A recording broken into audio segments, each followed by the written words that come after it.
পক্ষে এমন কিছু প্রমাণ উপস্থাপন করবে। সে সম্পর্কে নবী সাল্লাল্লাহু আলাইহি ওয়াসাল্লাম আগে থেকেই সতর্ক করেছেন।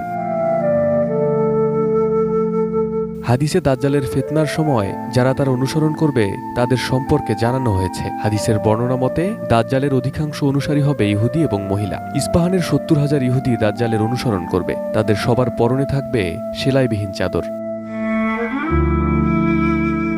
হাদিসে দাজ্জালের বিভিন্ন আকৃতি বর্ণনা করা হয়েছে। মহানবী হযরত মুহাম্মদ সাল্লাল্লাহু আলাইহি ওয়াসাল্লামের কাছে এসে তামিম আদ-দারী রাদিয়াল্লাহু আনহু ইসলাম ধর্ম গ্রহণ করে দাজ্জালের বর্ণনা করেছেন। ফাতেমা বিনতে কায়স রাদিয়াল্লাহু আনহা থেকে বর্ণিত, একদিন আল্লাহর রাসূল সাল্লাল্লাহু আলাইহি ওয়াসাল্লাম ইশার নামাজ শেষে সাহাবীদের একত্রিত হতে বললেন। অতঃপর তিনি বললেন, তোমরা কি জানো আমি কেন তোমাদেরকে একত্রিত করেছি? ডিজাইন, এলিগেন্স, বিউটি, সেরা পণ্য সবার জন্য জেভিকো।